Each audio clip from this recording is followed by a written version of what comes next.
ગામમાં એક ખેડૂત રહેતો હતો જે દૂધમાંથી દહીં અને માખણ બનાવીને વેચતો હતો. એક દિવસ પત્નીએ તેને માખણ તૈયાર કરીને આપ્યું.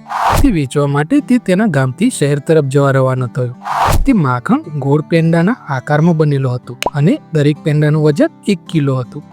શહેરમાં ખેડૂતે તે માખણ હંમેશાની જેમ દુકાનદારને વેચી દીધું અને દુકાનદાર પાસેથી ચાપત્તી, ખાંડ, તેલ અને સાબુની ખરીદીને પાછો તે ગામમાં ગયો. ખેડૂતના ગયા પછી દુકાનદાર માખણને ફ્રીજમાં રાખવા શરૂ કર્યું. તેણે વિચાર્યું કે પેડાનું વજન કેમ ન કરવું જોઈએ. વજન કરતાં પેડાનું વજન માત્ર 900 ગ્રામ નીકળ્યું.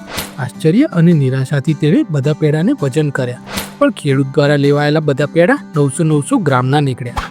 આવતા અઠવાડિયે ફરીથી ખેડૂત માખણ લઈને જેમ જ દુકાનદારની દુકાન પર પહોંચ્યો, દુકાનદારે ખેડૂતને બૂમ પાડીને કહ્યું, જાઓ અહીંથી, કોઈ બેઈમાન અને દગાબાજો સાથે ધંધો કરો, પણ મારી પાસેથી નહીં.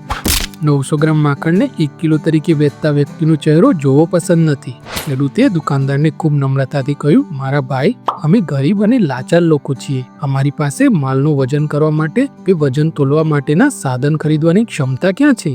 હું તમારી પાસેથી જે 1 કિલો ખાંડ લઉં છું, હું તેને જ એક પલડામાં રાખી બીજા પલડામાં તેટલો જ વજનનું માખણ વજન કરીને લઉં છું.